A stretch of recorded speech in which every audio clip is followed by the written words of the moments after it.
नमस्कार, मैं हिमांशु मिश्रा। स्वागत है आपका इनसाइड स्टोरी में। इनसाइड स्टोरी में आज हम बात करने वाले हैं हामिद अंसारी की। जी हां, देश के उपराष्ट्रपति रहे 2007 से 2017 तक। उनकी बात आज हम करने वाले हैं और बात इसलिए करने वाले हैं क्योंकि उनको सवालों के घेरे में लाकर खड़ा कर दिया गया है और सवाल भी छोटे मोटे नहीं है, बल्कि देश के साथ गद्दारी जैसे सवाल भी उनके साथ जुड़ गए हैं। क्या इन सवालों में कुछ भी सच्चाई है, ये जानने की कोशिश करेंगे, क्योंकि एक पाकिस्तानी पत्रकार ने यह दावा कर दिया कि हमने मुलाकात की अंसारी साहब से और उनसे कुछ सीक्रेट इंफॉर्मेशन ली और उसको आईएसआई, जो कि पाकिस्तान की एक खुफिया एजेंसी, उसको दिया। ऐसे में बीजेपी सक्रिय हो गई। बीजेपी ने और भी आरोपों की छड़ी लगा दी, लेकिन इन आरोपों में कितनी सत्यता है, सच्चाई है, ये हम सबको पता होना चाहिए, क्योंकि देश के एक संवैधानिक पद पर बैठे हुए व्यक्ति, पूर्व में बैठे हुए व्यक्ति पर यह आरोप लगे हैं। संजीव त्रिवेदी जी, वरिष्ठ पत्रकार, हमारे बीच है।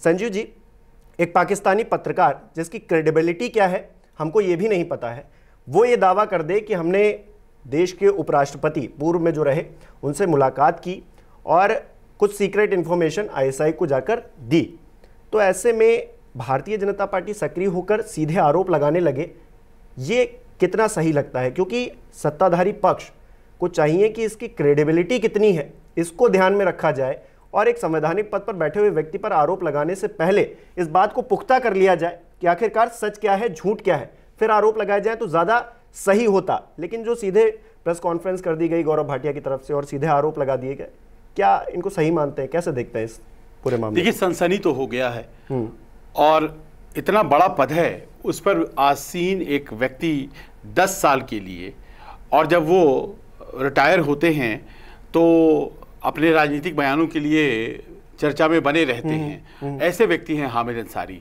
विद्वान हैं, आईएफएस रहे हैं और इसके अलावा जेएनयू में उन्होंने पढ़ाया भी है और एम्बेसडर और परमानेंट रिप्रेजेंटेटिव और वाइस प्रेसिडेंट हम सब जानते हैं कि हैं वो, और वेस्ट एशिया के बारे में, मध्य पूर्व के बारे में अथॉरिटी भी माने जाते थे जब जेएनयू में पढ़ाते थे। ऐसे व्यक्ति के बारे में अगर कोई पाकिस्तानी पत्रकार कहता है कि उनसे उनको जानकारियां प्राप्त हुई जो उसने वापस अपने देश पाकिस्तान जाकर आईएसआई से साझा किया, तो खलबली तो मचेगी, इसमें दो मत नहीं है। पर क्या होता है कि ऐसे मामलों में जब किसी बड़े व्यक्ति का नाम कोई ऐसा आदमी लेता है जो उतना बड़ा नहीं है, तो नजरें बड़े व्यक्ति की तरफ ही जाती हैं। तो नुसरत मिर्जा कौन है, इस पर कम ध्यान देते हुए हामिद अंसारी इन आरोपों पर क्या कह रहे हैं, इस पर आज की तारीख में लोगों का की तवज्जो ज्यादा है। अब देखिए, जो थोड़ी सी मतलब अल्प अनुभव मेरा है पत्रकारिता में, उसमें हमने जो समझा है उसमें यह है कि, और चूंकि मैं विदेश मंत्रालय कवर भी करता हूं, तो ये है कि जो प्रोटोकॉल होता है वो सभी कॉन्स्टिट्यूशनल पोस्ट्स को बांधता है, चाहे वो president, vice president, prime minister, governor, ये सारे जो पद होते हैं ना प्रोटोकॉल से बंधे हुए होते हैं। और अगर कोई निकट संबंधी भी है, मसलन फर्ज करिए कि वो भाई है और वो मिलने आना चाहता है, तो उसे कमोबेश उसी प्रोटोकॉल से गुजरकर आना पड़ता है, क्योंकि उस वक्त उनकी जो पोजीशन होती है वो पोजीशन कॉन्स्टिट्यूशनल होती है। तो उनकी सुरक्षा, उनका खान पान, उनका रहन सहन, राष्ट्रपति जब अपने गांव जाते हैं तो ऐसा नहीं है कि वो गांव चले जाते हैं, वो राष्ट्रपति गांव जाते हैं तो एडवांस पार्टी चली जाती है। तो ऐसे में कोई भी चीज उनका व्यक्तिगत नहीं होता है कॉन्स्टिट्यूशनल पोजीशन पे। तो पहली बात तो ये मुझे समझ में आती है कि अगर इस व्यक्ति ने हामिद अंसारी साहब, जो कि उस वक्त वाइस प्रेसिडेंट थे, उनसे मुलाकात की होगी, तो ये लॉगबुक में मेंशन जरूर होगा। ठीक है। जो विजिटर डायरी होती होगी, जो रिकॉर्ड कीपिंग होता है, उसमें जरूर मेंशन होगा। और ये कहते हैं 2005 से 2011 के बीच में, पर इनके इंटरव्यू को आप साफ सुनिए तो कहते हैं कि 2011 में मैं मिल्ली गजट नाम के एक अखबार के संपादक के बुलावे पर गया था, और उसके पहले क्या वो हामिद अंसारी साहब के बुलावे पर गए थे, इसको बड़े स्पष्ट तौर पर तो वो कहीं नहीं कहते हैं, लेकिन अंसारी साहब से मैं 2010 में मिला था, ये बात वो कहते हैं। 2010 में मैं मिला था, 11 में फिर मैं गया था और उस वक्त मैं एक अखबार के संपादक के बुलावे पर गया था। तो 2011 तो चलिए कट जाता है, अब रहा 2010। 2005 से 2010 के बीच में, 2005 से 2007 तक कॉन्स्टिट्यूशनल पोस्ट नहीं थी हामिद अंसारी की, यानी कि 2007 से 2017 जैसा कि आपने बताया, तो 2010 तक या 2011 भी रख लीजिए, तो ये 4 साल कॉन्स्टिट्यूशनल पोस्ट पर थे। तो ये हजरत कुछ भी स्पष्ट रूप से नहीं कह रहे हैं कि कौन से साल में ये गए थे, क्योंकि 2005 से 2007 के बीच गए थे जब एक सामान्य नागरिक की हैसियत से थे हामिद अंसारी, या फिर वो 2007 से 2011 के बीच गए थे, और कितनी दफ़े इस दौरान गए थे जब वो वाइस प्रेसिडेंट थे। मुलाकात कहाँ हुई थी? क्या उपराष्ट्रपति भवन वहाँ हुई थी मुलाकात? और अगर वहाँ मुलाकात राजेंद्र प्रसाद रोड पर है हमारे दिल्ली में, वहाँ मुलाकात हुई थी इनसे, या फिर एक चेंबर उपराष्ट्रपति का आप जानते हैं वो चेयरमैन ऑफ द राज्यसभा होते हैं, तो वहाँ भी होता है, तो क्या वहाँ मुलाकात हुई थी? स्पष्ट नहीं है। और इन दोनों जगहों पर अगर मुलाकात होगी हिमांशु, तो वो ऐसा हो ही नहीं सकता है कि उसको रजिस्टर न किया गया हो। वो किसी भी स्थिति में रजिस्टर की जाती है वो मुलाकात, और शायद यही वजह है कि बड़े कॉन्फिडेंस के साथ हामिद अंसारी कह रहे हैं कि हमने इनसे कभी मुलाकात नहीं की, मैंने कभी बुलाया भी नहीं इनको बुलाया भी सीधे तौर पे ये कहा। अब 2010 की टेररिस्ट कॉन्फ्रेंस की बात कर रहे हैं, terrorist and human rights conference एक हुई थी 2010 में दिसंबर के महीने में, उसमें इनका आना हुआ था ये कहते हैं, और हामिद अंसारी साहब उसमें गए थे और चीफ गेस्ट थे उसमें। तो हो सकता है वहाँ मुलाकात हुई हो, और उस मुलाकात को मतलब खुफिया जानकारी के आदान प्रदान की मुलाकात कहा जाए, क्योंकि ऐसे ही मान लीजिए कि जो पब्लिक सामुदायिक भवनों में इस तरह का कार्यक्रम होता है, मान लीजिए दिल्ली के विज्ञान भवन में ही ये कार्यक्रम हुआ और वहाँ पर मुख्य अतिथि से बहुत लोग आए मिलने के लिए, दुआ सलाम किया, तो उस मुलाकात में कोई खुफिया जानकारी नहीं आ सकती है।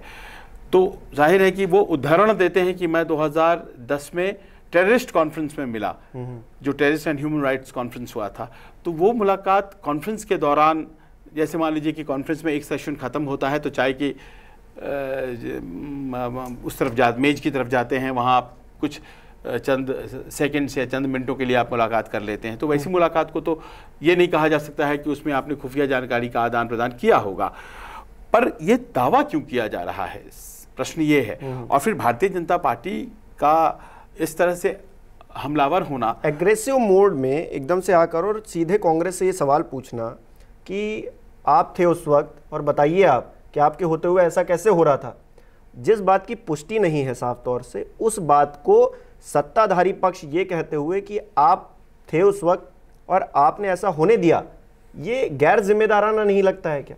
देखिए, इसमें ये तो होना चाहिए था कि इस आरोप की तस्दीक की जानी चाहिए थी, इस आरोप का वेरिफिकेशन होना चाहिए, और वो भी ऐसी कंट्री की तरफ से, एक ऐसा पत्रकार जिसकी क्रेडिबिलिटी नहीं है, ऊपर से ऐसी कंट्री जो राइवल कंट्री है। जी हाँ, पाकिस्तान का मसला है, तो पहले तो वेरिफिकेशन होना चाहिए कि 2005 से 2011 का आप भले ना चेक कर पाए, 2007 से 2011 का तो आप बिल्कुल चेक कर सकते हैं। बिल्कुल। प्राइवेट कैपेसिटी में वो किन किन से मिला करते थे वो तो गवर्नमेंट ऑफ इंडिया को नहीं पता होगा, लेकिन 2007 से 2011 के बीच जानकारी।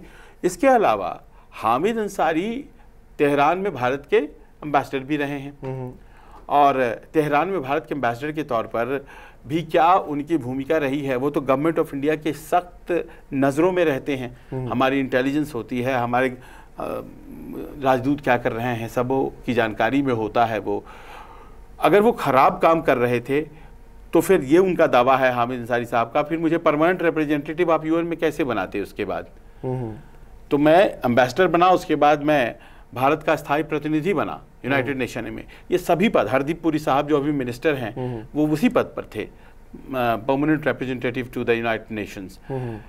तो वो मैं कैसे बना, ये हामिद अंसारी पूछ रहे हैं। और कहीं भी मेरे काम के बारे में कोई शिकायत नहीं है। वाइस प्रेसिडेंट के रूप में मैंने 10 साल काटे, कहीं कुछ नहीं। फिर अचानक से एक व्यक्ति 80 साल का बुजुर्ग सामने आता है, उसने कहा कि मैंने पत्रकारिता के दौरान वहाँ जाकर के खुफिया जानकारियाँ ली और वो आईएसआई से शेयर कर दिया। और आईएसआई अच्छी संस्था नहीं है, क्योंकि वो जानकारियां जो है इधर उधर कर देती है। कुछ उनकी बातों से ये भी लगता है, बहुत उन्हें गंभीरता से नहीं लिया गया आईएसआई के द्वारा भी। ऐसी बात उनके ही जुबान से सवाल ये भी है कि वो जो इन्फॉर्मेशन लीक हुई उससे क्या हो गया, ऐसा क्या कोई घटना हो गई या फिर ऐसा क्या बदलाव हो गया, उसका तथ्यात्मक रूप से कोई सत्यापन ना पत्रकार महोदय कर पाए, ना भारतीय जनता पार्टी जो आरोप लगा रही थी वो कर पाई, जिस पर सवाल उठाया जाए कि हम जो हमारे पूर्व उपराष्ट्रपति हैं उन्होंने ऐसा कर दिया, इतना गंभीर आरोप उनके ऊपर लगा दे, इसका कोई तथ्यात्मक रूप से कोई उदाहरण पेश तो सामने कोई नहीं कर पाया, लेकिन सिर्फ आरोप है। हाँ, पर ये गारंटी नहीं है कि अगर नहीं पेश हो पाया है तो नहीं हो रहा होगा। ये देखिए, अगर बात कही गई है, ये अजम्पशंस है, हाँ, तो अब सही है गलत है इसकी तो कोई एक जांच होगी तभी पता चल पाएगा। ऐसे नहीं, जरूरी नहीं है कि वो दिन के उजाले में जांच हो, क्योंकि ये जानकारियां और ये इस तरह की जो इंक्वायरीज होती हैं वो बहुत तेजी से वेरीफाई कर ली जाती हैं और उसे पर्दे के पीछे ही रहने दिया जाता है, क्योंकि देश के नेशनल सिक्योरिटी का सवाल है।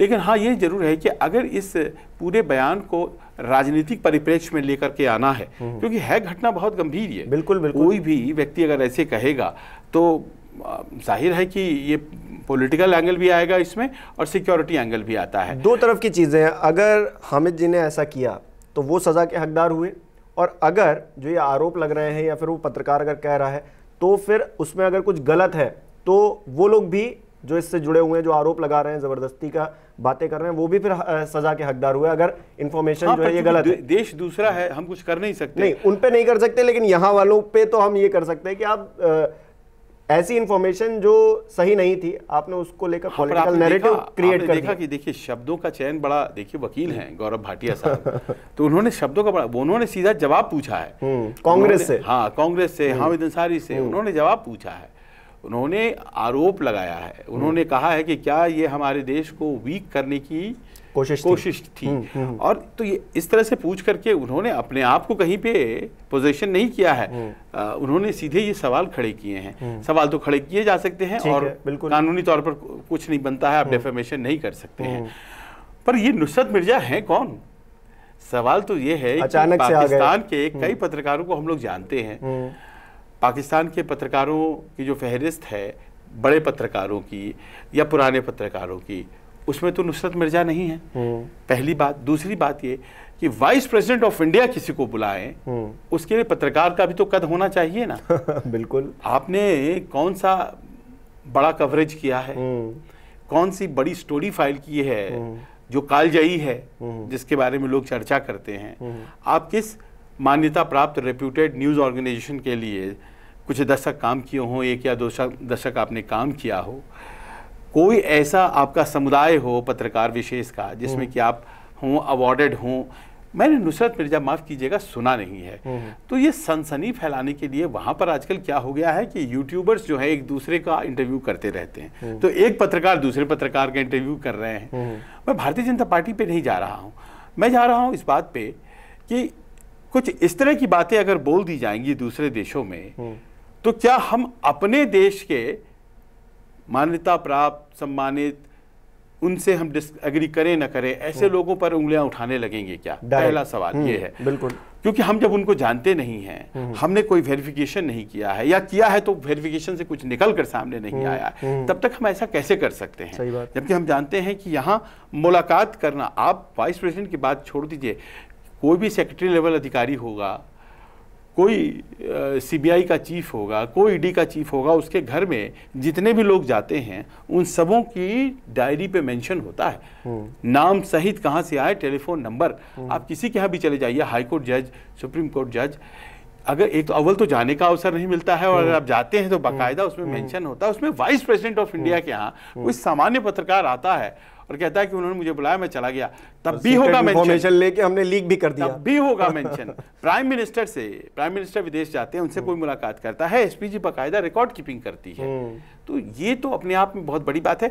हमें इस प्रक्रिया पर सोचने की जरूरत है कि इधर उधर के कोई भी व्यक्ति कुछ कह देंगे क्या और हम मान लेंगे क्या? आडवाणी जी 2006 में गए थे पाकिस्तान, जिन्ना की मजार पे भी गए थे, प्रधानमंत्री के तौर पर नरेंद्र मोदी भी गए, पाकिस्तान गए, कोई भी सिर्फ आकर के कुछ बोल देगा क्या और हम उसकी बातों पर विश्वास करने लगेंगे क्या?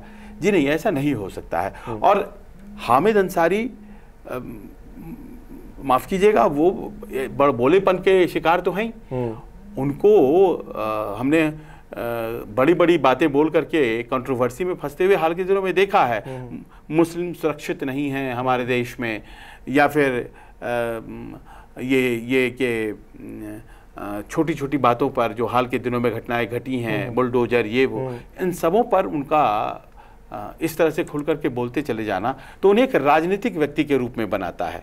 एक फॉर्मर वाइस प्रेसिडेंट की जो डिग्निटी होती है, क्या उन्होंने छोड़ा है, इस बात पर भी बहस हो सकती है। और जब वो इस तरह से करेंगे तो जाहिर है कि उनके पर पॉलिटिकल हमला होगा। लेकिन मुझे लगता है कि ये हकीकत ज्यादा है। कंक्लूजन यही है इस बात का कि आप जो अपने देश में संवैधानिक पद पर व्यक्ति है, पहले तो हम उनकी बात सुनेंगे कि वो क्या कह रहे हैं, और वो लगातार इस बात को मना कर रहे हैं कि मेरी ना कोई मुलाकात हुई है, ना मैंने कभी बुलाया है। और पद पे रहते हुए क्योंकि एक सिक्योरिटी जिसका जिक्र आपने किया वो होती है, सारी चीज़ें मेंशन होती हैं, तो पता होता है कि कौन व्यक्ति कैसे मिल रहा है।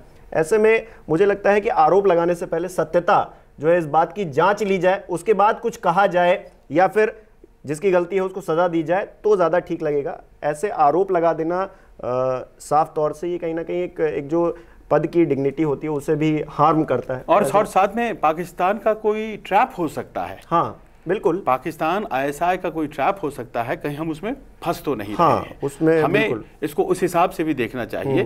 किसी व्यक्ति का प्रश्न नहीं है ये, हामिद अंसारी साहब का ही प्रश्न नहीं है, ये वाइस प्रेसिडेंट पद की गरिमा का प्रश्न है। और उस पद पर बैठे किसी व्यक्ति के बारे में हम बात कर रहे हैं, वो XYZ कोई भी हो सकते हैं, लेकिन अपने कॉन्स्टिट्यूशनल पद पर बैठे व्यक्ति के बारे में प्रश्न उठाने से पहले प्रॉपर वेरिफिकेशन की जरूरत है। और उन्हें संदेहों के दायरे में डाल करके पाकिस्तान कोई चाल तो नहीं खेल रहा है, इस बात का ध्यान रखना चाहिए। बिल्कुल, बहुत बहुत शुक्रिया संजीव जी जुड़ने के लिए। और हमारे दर्शक भी बता सकते हैं कि हामिद अंसारी पर जो ये आरोप लगे हैं इसको लेकर वो क्या सोचते हैं, उनका क्या मानना है। बहुत बहुत शुक्रिया। नमस्कार, मैं हूं मानक गुप्ता। अगर आपको हमारा ये वीडियो पसंद आया हो तो इसे लाइक और शेयर जरूर करें, और हाँ, हमें सब्सक्राइब और फॉलो करना ना भूलें ताकि आप देश और दुनिया की कोई खबर मिस ना करें। तो जुड़े रहिए हमारे साथ और देखते रहिए News 24।